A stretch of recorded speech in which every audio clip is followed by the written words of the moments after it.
네,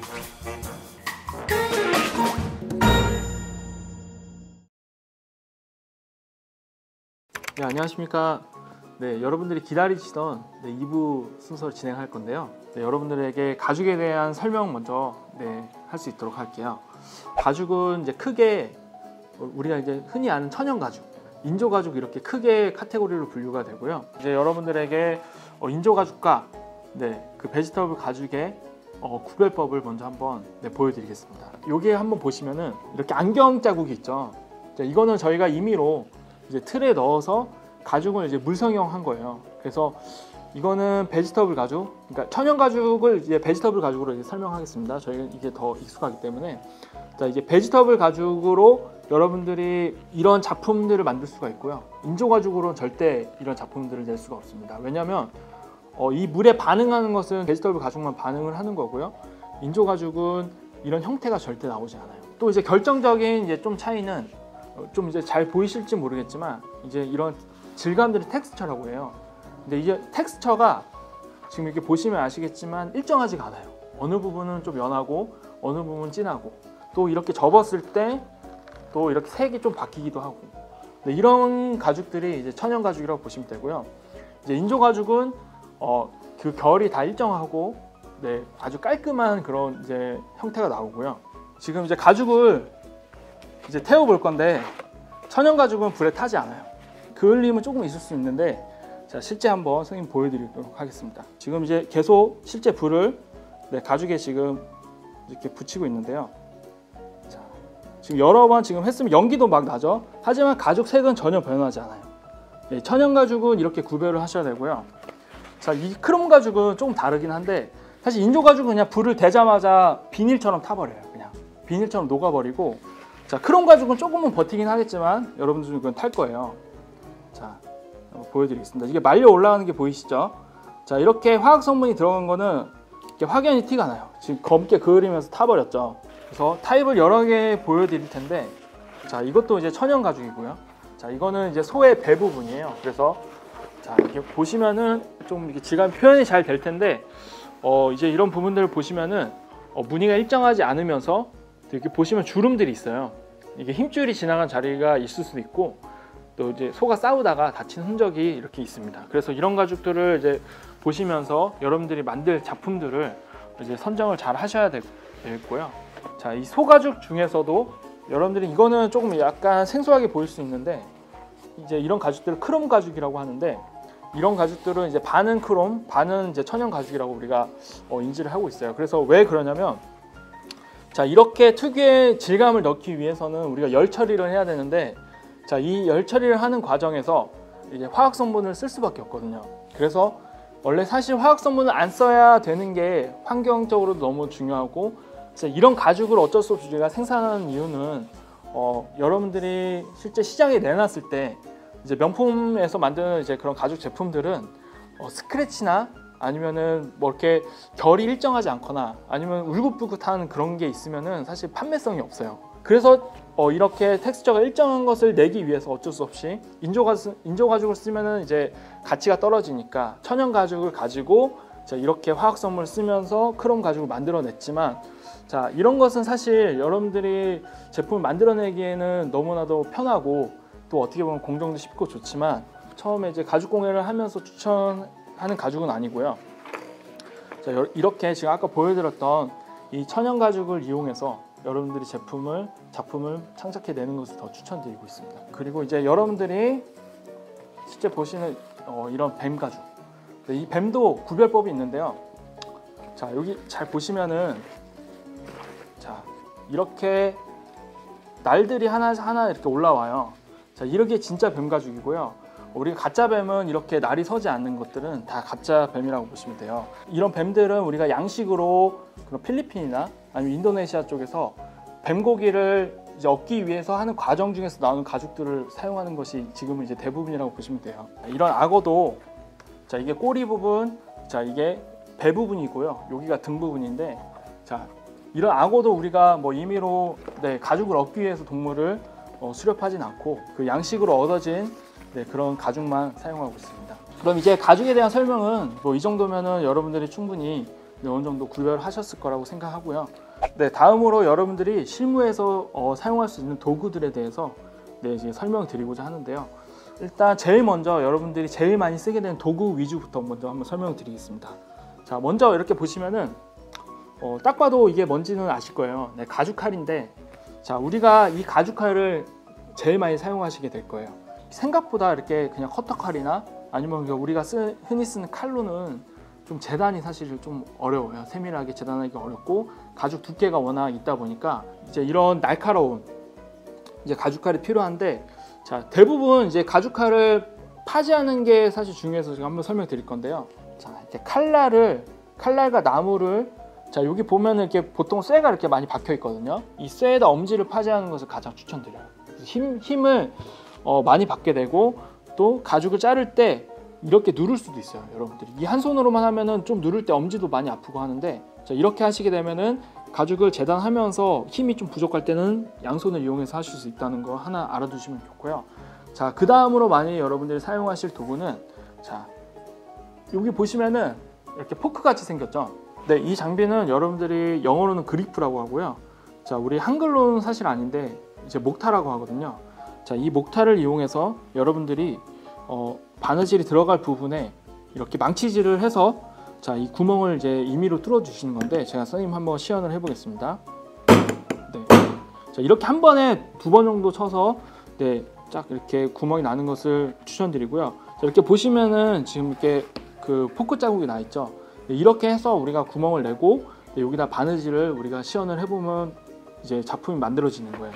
그래서 제일 2번째로 많이 사용하는 도구고요. 자, 그리고 여러분들이 이렇게 단면을 칼로 잘라냈을 때 이 부분이 사실 생각보다 가죽이 되게 빳빳하기 때문에 되게 날카로워요. 그래서 여러분들이, 자, 이 장비는 엣지 베렐러라는 장비인데요. 자, 이 엣지 베렐러를 이용해서 이 날카로운 부분을, 자, 이런 식으로 깎아줘야만, 자, 여러분들이 손으로 만졌을 때 손의 감촉이 좋아지고 심지어 이렇게 손이 벨 수도 있는데 그런 것을 방지할 수 있습니다. 네, 다음으로 여러분들이 지금 만드는 키트에는 사용하진 않겠지만 또 많이 사용하기 때문에 선생님 한번 설명을 하겠습니다. 이거는 여기 자가 있어요. 칼날을 조절을 해서 간격을, 자, 여기 보시면은 칼 끝에 칼이 달려 있거든요. 그래서 여러분들이 가죽을 일자로 평평하게 자르기가 어렵기 때문에 우리가 이 스트랩 커터라는 장비를 통해서, 자, 이런 식으로 가죽을 잘라서, 자, 이렇게 한 번에 잘라 보겠습니다. 자, 이런 식으로 쭉 자르면 이제 일자로 되는 건데, 자를 대고 자르는 것보다 더 정확해요. 그래서 이런 장비들을 많이 사용하게 될 거라 이렇게 한번 설명을 드렸습니다. 네 번째로, 자, 망치에 대한 설명을 좀 할 건데요. 자, 이런 쇠망치의 용도는 여러분들이 각을 잡기 위해서 보통 사용하는데요. 자, 이렇게 제품을 만들어 놓고, 자, 이 옆면에 각을 잡기 위해서 이렇게 망치로 주로 사용하고요. 네, 아까처럼 이제 목타를 치기 위해서 여러분들이 사용할 용도로 주로 많이 사용하고 있습니다. 그리고 이 나무 망치는 사실, 자, 이거는 여러분들이 왜 사용하냐면 주로 이제 쇠망치를 사용하게 되면은 이 쇠망치의 자국이 보통 남게 돼 있거든요. 가죽은 약하기 때문에. 근데 이 나무 망치를 사용하게 되면은 그 망치 자국이 안 남으면서 이제 그런 뭐 본딩을 하거나 했을 때 여러분들이 이제 본드 접착면을 좀 더 강하게 하기 위해서 망치 자국이 남아야 되지 않는 경우에 여러분들이 사용한다고 보시면 돼요. 자, 이거는 슬리커라는 장비인데요. 자, 여러분들이 가죽을 이렇게 접착을 하고 나서, 자, 여기다가 여러분들이 색을 넣을 수도 있고 아니면 그냥 색 없이 자연스럽게 마감을 할 수도 있는데, 자, 이 마감을 하기 전에 이거 거칠거칠 하거든요. 자, 이 부분을 여러분들이 이 슬리커의 홈을 이용해서 가죽을 여러 번 문질러 주게 됐을 때 마찰 원리를 이용해서 반딱반딱하게 만들어주고 나중에 색을 올릴 때 좀 더 부드럽게 올라갈 수 있도록 하는 그런 도구라고 보시면 돼요. 키트 실제 제작한 것을 이제 만들어 보는 것을 한번 보여드리도록 할게요. 자, 여러 가지 작품이 있지만 그 중에서 이제 하나만 가지고 나왔는데요. 자, 지금 완성품은 지금 이게 색은 사실 넣진 않았어요. 그냥 여러분들 아무 색이 없는 이제 이걸 한번 보여드리고요. 자, 이렇게 여러분들 키링을 직접 만들어서, 자, 이제 작품을 만들 건데, 사실 이렇게 한 취지는 우리가 사실 요즘 환경 오염이 좀 너무 이렇게 심하죠. 그래서 코로나도 이렇게 터지고 또 동물들도 많이 죽고 있는데, 자, 우리가 동물을 또 보호하고 환경을 좀 보호하자는 취지에서, 자, 이렇게 여러 가지 동물 시리즈로 이렇게 키링을 만들고 또 그 의미를 좀 기억하기 위해서 여러분들이 이렇게 가지고 다니면은 환경을 좀 더 생각한다고 생각해서 이제 이렇게 제작을 하게 됐고요.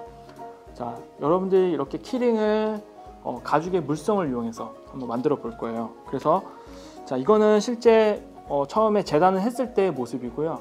자, 이거는 이제 핑크색 가죽을 사용해서 지금 이렇게 재단을 했습니다. 그리고 여러분들이 이제 필요한 거는 가죽줄이 하나 더 필요하고요. 그리고 마지막으로 선생님 제공해주는 이 금속 링 장식이 하나 필요합니다. 그래서 여러분들이 이것을 만들기 위해서는 사실 지금은 선생님이 미리 작업을 해놨지만 충분히 습기를 머금고 있어야 돼요. 그래서 여러분들 분무기나 아니면 분무기가 없다면은 뭐 종이컵에 물을 좀 받아 넣고 자, 가죽을 물에 한번 담갔다 빼는 정도로 좀 물이 스며들게 하면 더 만들기가 쉬워져요. 그래서 천연 가죽은 물이 묻어도 사실 괜찮거든요. 그래서 오히려 물이 묻었을 때 여러분들이 원하는 모양 형태로 좀 더 재단하기가 쉬워집니다. 그래서 자, 이렇게 뭐 구멍도 많이 있고 이런 이유는 선생님이 지금 만들면서 한번 설명을 드리겠습니다. 자, 이렇게 화살표 모양이 하나 있고요. 배 쪽에 자, 이렇게 구멍이 뚫린 모양이 있는데 이거는 지금 여러분들이 이렇게 딱 봐도 중간에 이렇게 연결하는 형태로 이렇게 보여져요. 하지만 이거는 맨 마지막에 할 거고요. 자, 여러분들이 제일 먼저 시작하셔야 될 거는 자, 이 가죽줄을 하마에 연결을 해서 우리가 이 고정시켜 주는 역할을 할 거예요. 모든 동물 시리즈가 다 이런 식으로 이게 엮어 들어갈 건데 자, 먼저 이 하마에 귀 옆쪽에 구멍이 하나 있어요. 그래서 이 구멍에다가 일단 가죽줄을 한번 넣은 다음에 자, 보시면은 바로 요 밑에 자, 구멍이 하나 더 있거든요. 자, 여기에 줄을 그대로 껴서 이렇게 줄을 일단 한번 빼주시면 돼요. 너무 많이 빼주시지 말고요. 이 정도로 이 줄이 한 이 정도 남게 여러분들이 빼주시고요. 자, 이 상태에서 여러분들이 이것을 고정을 해야 돼요. 그래서 여러분들이 보통 아는 끈 매듭법으로 한번 묶는 것으로 자, 이렇게 한번 이 안쪽에서 묶어주시면 됩니다. 그래서 한 번으로 좀 약할 수 이게 가죽줄이 끊어질 수는 있어요. 세게 하시면 끊어지기 때문에 너무 세게는 하지 마시고요. 지금처럼 이렇게 가죽줄이 끊어지는 경우에는 넉넉하게 드리기 때문에 끊어내시고 다음 걸 사용하시면 됩니다. 자, 이렇게 끝에가 뭐 털이 일어나서 이렇게 뭉툭해지는 경우는 좀 가위로 자르실 때 좀 약간 삐죽하게 자르시면 더 잘 들어가요. 이렇게 하셔서 자, 여기다 연결을 해주시고 다시 한번 보여드릴게요. 한번 묶어주시면 되겠죠. 자, 너무 세게는 하지 마시고요. 한 2번 정도 이렇게 매듭을 져주시면 풀리지 않겠죠. 나중에 이 나무 부분은 가위로 한번 잘라주시면 돼요. 자, 이 2번째 홀 여기다가 줄을 넣어주시고요. 자, 줄을 그대로 빼주세요. 자, 그리고 자, 2번째 자, 이거는 엇갈려 가면서 계속 앞뒤로 계속 엇갈려서 넣어주시면 돼요. 그래서 어렵진 않아요. 여러분들이 쉽게 하실 수 있을 거고요. 자, 이런 식으로 이 엉덩이 부분까지 왔으면 자, 이 엉덩이 부분에서 자, 이렇게 한번 매듭을 저어서 엉덩이가 이제 약간 물이 젖어 있으면 이렇게 잘 휘어져요. 자, 이렇게 엉덩이 부분까지 자, 이렇게 줄이 왔으면 똑같아요. 그 옆에는 똑같이 자, 이런 식으로 그 다음 거에 넣어 주시고 계속 교차해서 자, 이런 식으로 그 다음에 뒤에서 넣어 주시고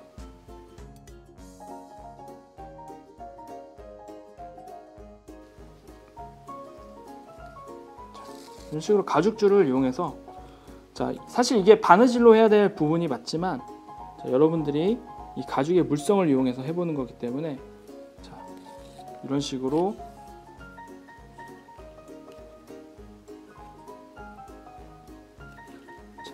매듭을 져주시면 돼요. 자, 선생님이 이거는 영상으로도 한번 보여주지만 여러분들이 참고할 수 있는 그 매뉴얼도 그런 페이퍼로 이제 여러분들에게 제공을 해줄 거기 때문에 여러분들이 그거 참고해서 해보셔도 좋을 것 같아요. 그래서 지금은 이렇게 잘 안 보이시는 분들도 있겠지만 자, 이렇게 해서 자, 제일 중요한 건 마지막에 이 중간에 이렇게 등 쪽에 있는 구멍으로 줄이 나오면 돼요. 여러분들이 자, 그래서 자, 줄이 하나가 나오면 되겠죠? 그래서 이 줄이 자, 이 배 쪽으로 다시 들어가면 돼요. 자, 이거는 여러분들이 뭐 펜이나 잘 안 들어가시는 분들은 뭐 송곳이 있다면 좋고요. 송곳이 없다면은 펜 같은 걸로 이렇게 눌러서 이 아래에서 이렇게 줄을 한번 빼주시고요. 자, 여기서 더 이상 빠지지 않게 길이만 좀 조절하시면서 이렇게 뭐 길이를 더 짧게 해도 되고 길게 해도 되는데 이 길이만 조금 조절해서 저는 이 정도 길이로 한번 해볼게요. 그래서 이 길이로 하고 싶다. 그럼 여기서 매듭을 져주시면 돼요. 자, 이렇게 매듭을 한번 져주시면 더 이상 나오진 않겠죠, 줄이. 자, 이 상태에서 남은 줄들을 잘라낼게요. 자, 이렇게 여러분들 가위가 있기 때문에 가위로 해주시면 되고요. 자, 그리고 이렇게 하마가 이렇게 벌어져 있잖아요. 이렇게 벌어져 있으면 안 되기 때문에 아까 말씀드렸던 배 쪽에 자, 이렇게 고리를 하나 만들고 화살표를 하나 만들었는데 자, 이 화살표를 이 고리에 넣어서 빼주시면 돼요. 간단하게. 자, 이것도 마찬가지로 여러분들이 이제 송곳이 없는 경우에 저 펜으로 이렇게 해서 자, 이렇게 넣어주시면 돼요. 자, 이거는 선생님이 지금 물을 많이 성형을 안 해놔서 지금 잘 안 빠지긴 하는데 자, 여러분들이 할 때는 좀 더 성형을 많이 해놓은 상태에서 하기 때문에 잘 되실 거예요. 자, 이 고리에 가죽줄을 한번 낀 다음에 이제 하마를 이 가죽줄에 통과를 시켜주면 자, 이렇게 해서 통과를 시켜주게 되면은 이제 고정이 되게 돼요. 자, 여러분들이 이 배 부분까지 이렇게 매듭을 져주시면 네, 완성이 됩니다. 네, 지금까지 여러분들 가죽 공예사가 되기 위해서 여러 가지 뭐 도구도 설명을 해드렸고 또 이제 가죽도 설명하고 또 키트 만드는 방법도 이렇게 여러 가지 설명을 해드렸는데 좀 어떠셨나요? 가죽 공예사라는 직업이 사실 참 매력적으로 다가왔으면 좋겠습니다. 사실 제 입장에서는 가죽 공예사란 직업에 대해서 한번 생각해 보셨으면 좋겠습니다. 네, 지금까지 제이어스 가죽 공방의 전기용이었습니다. 네, 감사합니다.